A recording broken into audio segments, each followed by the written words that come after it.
dans l'église vin tomber pour iti. Nan pasteur yo vin tomber dans tout vieux ak malhonnête. Faites attention pour pas yon agence pour diable. Nan bay menti, nan hypocrisie, nan vale moun bal, nan blofe moun. Attention zanmim pour pas yon agence pour diable. Attention zanmim pour pas yon agence pour diable. Chrétien konya yo pa gen temps pour la prière encore. Yo vin l'église pour yo capable yo mette belle rade. Yo à la mode, yo pa gen temps pour méditer la Bible. Faites attention pour pas yon agence pour diable. Nan trompe moun, nan crétification, nan fait adultère, nan fornication. Attention zanmim pour pas yon agence pour diable. Attention zanmim pour pas yon agence pour diable. Longtemps chrétien c'était un modèle pour monde qui dans le monde. Konya, nous fait trop bizarre, le monde vient parler nous mal sans arrêter. Leur chrétien zanmim, bagay le monde pas doit intéresser. Arrangez la vie, vous entendez?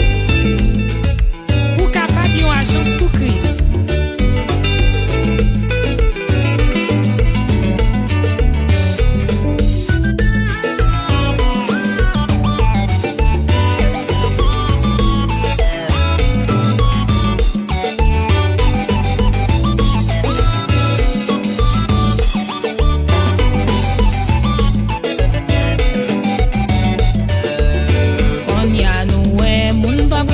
Pour nous sauver encore, c'est une question de faire l'argent seulement qui a réglé. Ouais, avec ces non-politiques, yo médecin d'esprit dehors.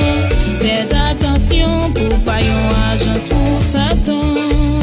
Nan bay menti, nan hypocrisie, nan vale moun bal, nan blofe moun.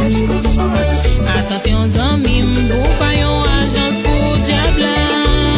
Attention zanmim pour pas yon agence pour diable.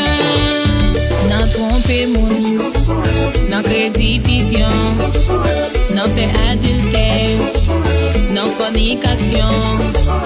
Attention zanmim pour pas yon agence pour diable. Attention zanmim pour pas yon agence pour diable.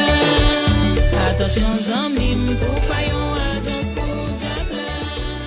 Attention zanmim.